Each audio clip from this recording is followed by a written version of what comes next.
भागीरथी का पहला सर्ग। इस सर्ग में जिन घटनाओं के बारे में बताया गया है वो घटित हुई हैं उस समय जब कौरव और पांडव अपनी शिक्षाएं प्राप्त कर हस्तिनापुर वापस लौटे हैं और सभी नगरवासियों के सामने अपनी अपनी विद्याओं का प्रदर्शन कर रहे हैं। उस समय सभा में कर्ण आते हैं और अर्जुन को युद्ध के लिए ललकारते हैं। ये सुन गुरु कृपाचार्य कर्ण से उनकी जाति पूछते हैं, ये कहते हुए कि अर्जुन किसी भी ऐरे गैरे से नहीं लड़ सकता क्योंकि वो राजवंशी है। जिस पर कर्ण परेशान होते हैं और अपना पक्ष रखते हैं। साथ ही कर्ण के पक्ष को सुनकर दुर्योधन कर्ण की प्रशंसा करते हैं और अंगराज के रूप में कर्ण को घोषित करते हैं और उन्हें एक राज्य भी देते हैं। तो इन्हीं सारी घटनाओं को काव्य रूप में सुने और आनंद लें। तो दिनकर जी ने लिखा है, जय हो। जग में जले जहां भी नमन पुनीत अनल को, जिस नर में भी बसे हमारा नमन तेज को बल को।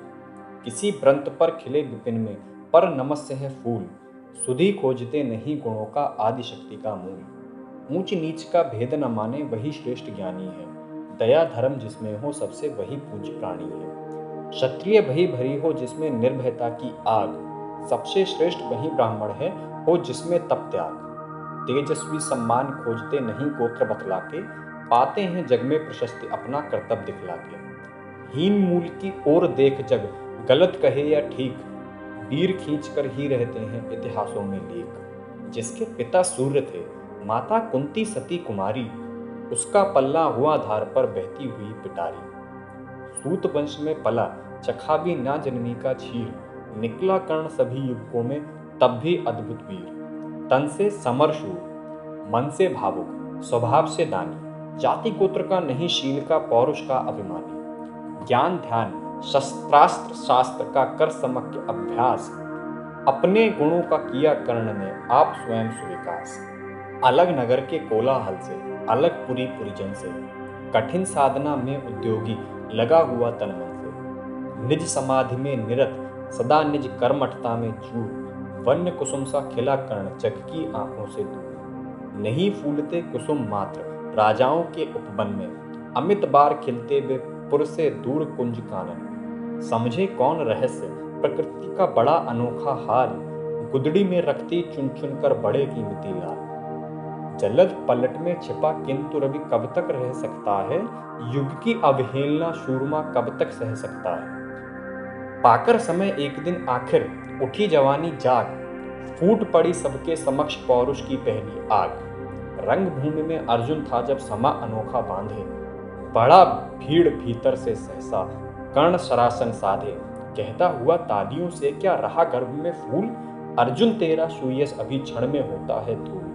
तूने जो जो किया उसे मैं भी दिखला सकता हूँ, चाहे तो कुछ नई कलाएं भी सिखला सकता हूँ। आंख खोल कर देख कर्ण के हाथों का व्यापार, फूले सस्ता सुयस प्राप्त कर उस नर को धिक्कार। इस प्रकार कह लगा दिखाने कर्ण कलाएं रण की, सभा स्तब्ध रह गई आंख टंगी जन जन की। मंत्र मुग्ध सा मौन चतुर्दिक जन का पारावार, गूंज रही थी मात्र कर्ण की धनवा की टंकार। फिरा कर्ण त्यो साधु साधु कह उठे सकल नर नारी, राजवंश के नेताओं पर बड़ी विपत अति भारी। द्रोण भीष्म अर्जुन सब फीके सब हो रहे उदास, एक सुयोधन बड़ा बोलते हुए वीर शाबाश। द्वंद्व युद्ध के लिए पार्थ को फिर उसने ललकारा, अर्जुन को ही चुप रहने का गुरु ने किया इशारा। कृपाचार्य ने कहा, सुनो हे वीर युवक अनजान, भरत वंश अवतंश पांडु की अर्जुन है संतान। क्षत्रिय है यह राजपुत्र है, यूं ही नहीं लड़ेगा, जिस तिससे हाथापाई में कैसे कूद पड़ेगा। अर्जुन से लड़ना हो तो मत कहो सभा में मौन, नाम धाम कुछ कहो बताओ कि तुम जाति हो कौन। जाति, हाय री जाति। कर्ण का हृदय शोभ से डोला, कुपित सूर्य की ओर देख वह वीर क्रोध से बोला। जाति जाति रटते जिनकी पूंजी केवल पाषंड, मैं क्या जानूं जाति जाति है मेरे भुजदंड। ऊपर सिर पर कनक छत्र भीतर काले के काले, शर्माते हैं नहीं जगत में जाति पूछने वाले।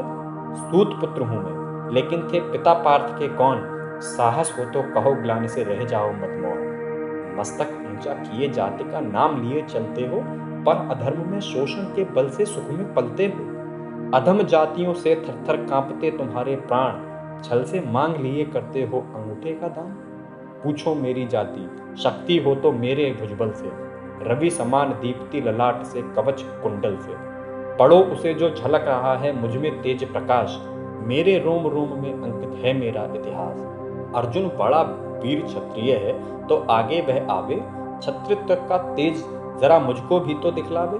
अभी छीन इस राजपुत्र के कर से 3 कमान, अपनी महाजाति की दूंगा मैं तुमको पहचान। कृपाचार्य ने कहा, वृथा तुम क्रुद्ध हुए जाते हो, साधारण सी बात उसे भी समझ नहीं पाते हो।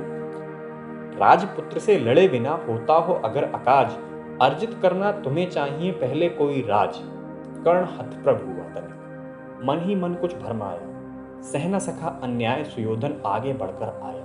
बोला, बड़ा पाप है करना इस प्रकार अपमान, उस नर का जो दीप रहा हो सचमुच सूर्य समान। मूल जानना बड़ा कठिन है नदियों का वीरों का, धनुष छोड़कर और गोत्र क्या होता रणधीरों का। पाते हैं सम्मान तपोबल से भूतल पर शूर, जाति जाति का शोर मचाते केवल कायर क्रूर। किसने देखा नहीं कर्ण जब निकल भीड़ से आया, अनायास आतंक एक संपूर्ण सभा पर छाया। कर्ण भले ही सूत पुत्र हो अथवा शपच चमार, मलिन मगर इसके आगे हैं सारे राजकुमार। करना क्या अपमान ठीक है इस अनमोल रतन का, मानवता के इस विभूति का, धरती के इस धन का। बिना राज यदि नहीं वीरता का इसको अधिकार, तो मेरी यह खुली घोषणा सुने सकल संसार। अंग देश का मुकुट कर्ण के मस्तक पर धरता हूँ, एक राज इस महावीर के हित अर्पित करता हूँ। रखा कर्ण के सिर पर उसने अपना मुकुट उतार, गूंजा रणभूमि में दुर्योधन का जय जयकार। कर्ण चकित रह गया सुयोधन की इस परम कृपा से, फूट पड़ा मारे कृतज्ञता के भर उसे भुजा से। दुर्योधन ने हृदय लगाकर कहा, बंधुओं शांत, मेरे इस क्षुद्रोपहार से क्यों होता उद्भ्रांत। किया कौन सा त्याग अनोखा, दिया राज यदि तुझको, अरे धन्य हो जाए प्राण तू ग्रहण करे यदि मुझको। कर्ण और गल गया, हाय मुझ पर भी इतना स्नेह, वीर बंधु हम हुए आज से एक प्राण दो दे। भरी सभा के बीच आज तूने जो मान दिया है, पहले पहल मुझे जीवन में जो उत्थान दिया है, पूर्ण भला होऊंगा उससे चुका कौन सा दाम। कृपा करे दिनमान कियाऊं तेरे कोई काम। घेर खड़े हो गए कर्ण को मुदित मुग्ध पुरवासी, होते ही हैं लोग शूरता पूजन के अभिलाषी। चाहे जो भी कहें द्वेष ईर्षा मिथ्या अभिमान, जनता निज आराध्य वीर को पर लेती पहचान। लगे लोग पूजने कर्ण को कुमकुम और कमल से, रंग भूमि भर गई चतुर्दिक पुलका कुल कलकल से। विनय पूर्ण प्रतिबंधन में जो झुका कर्ण सविशेष, जनता विकल पुकार उठी जय महाराज अंगेश। महाराज अंगेश तीर सा लगा हृदय में जाके, विफल क्रोध में कहा भीम ने और नहीं कुछ पाके। है कि झाड़े पूछ आज तक रहा यही तो काज, सूत पुत्र की तरह चला पाएगा कोई राज। दुर्योधन ने कहा, भीम झूठे बकबक करते हो, कहलाते धर्मज्ञ देश का विष मन में धरते हो। बड़े वंश से क्या होता है, खोटे हो यदि काम, नर का गुण उज्ज्वल चरित्र है नहीं वंश धनधान। सचमुच ही तो कहा कर्ण ने, तुम ही कौन हो बोलो, जन्मे थे किस तरह ज्ञात हो तो रहस्य यह खोलो। अपना अवगुण नहीं देखता अजब जगत का हाल, निज आंखों से नहीं सूझता सच है अपना भाल। कृपाचार्य आ पड़े बीच में, बोले, छी यह क्या है, तुम लोगों में बची नाम को भी क्या नहीं हया है। चलो चलें घर को, देखो होने को आई शाम, थके हुए होंगे तुम सब चाहिए तुम्हें आराम। रंग भूमि से चले सभी पुरवासी मोद मनाते, कोई कर्ण पार्थ का कोई गुण आपस में गाते। सबसे अलग चले अर्जुन को लिए हुए गुरु द्रोण, कहते हुए पार्थ पहुंचा ये राहु नया फिर कौन। जन्मे नहीं जगत में अर्जुन कोई प्रतिबल तेरा, टंगा रहा है इसी एक पर ध्यान आज तक मेरा। एकलव्य से लिया अंगूठा कड़ी न मुझसे आह, रखा चाहता हूँ निष्कंटक बेटा तेरी राह। मगर आज जो कुछ देखा उससे धीरज हिलता है, मुझे कर्ण में चरम वीरता का लक्षण मिलता है। बढ़ता गया अगर निष्कंटक यह उद्भट भट बाल, अर्जुन तेरे लिए कभी यह हो सकता है काल। सोच रहा हूँ क्या उपाय मैं इसके साथ करूँगा, इस प्रचंडतम धूमकेतु का कैसे तेज हरूंगा। शिष्य बनाऊंगा ना कर्ण को यह निश्चित है बात, रखना ध्यान विकट प्रतिभट का पर तू भी है तात। रंग भूमि से लिए कर्ण को कौरव शंख बजाते, चले झूमते हुए खुशी में गाते मौज मनाते। कंचन के युग शैल शिखर सन सुगठित सुगर सुवर्ण, गलवाही दे चले परस्पर दुर्योधन और कर्ण। बड़ी तृप्ति के साथ सूर्य शीतल अस्ताचल पर से चूम रहे थे अंग पुत्र का स्निग्ध सुकोमल कर से। आज न था प्रिय उन्हें दिवस का समय सिद्ध अवसान, विरम गया क्षण एक क्षतिज पर गति को छोड़ विमान। और हाय रनिवास चला वापस जब राजभवन को, सबके पीछे चली एक विकला मसोसती मन को। उजड़ गए हों स्वप्न की जैसे, हार गई हों दांव, नहीं उठाए भी उठ पाते थे कुंती के पांव। कविता को सुनने के लिए धन्यवाद। कविता कैसी लगी कमेंट सेक्शन में बताएं, शेयर करें, चैनल को सब्सक्राइब करें। महादेव।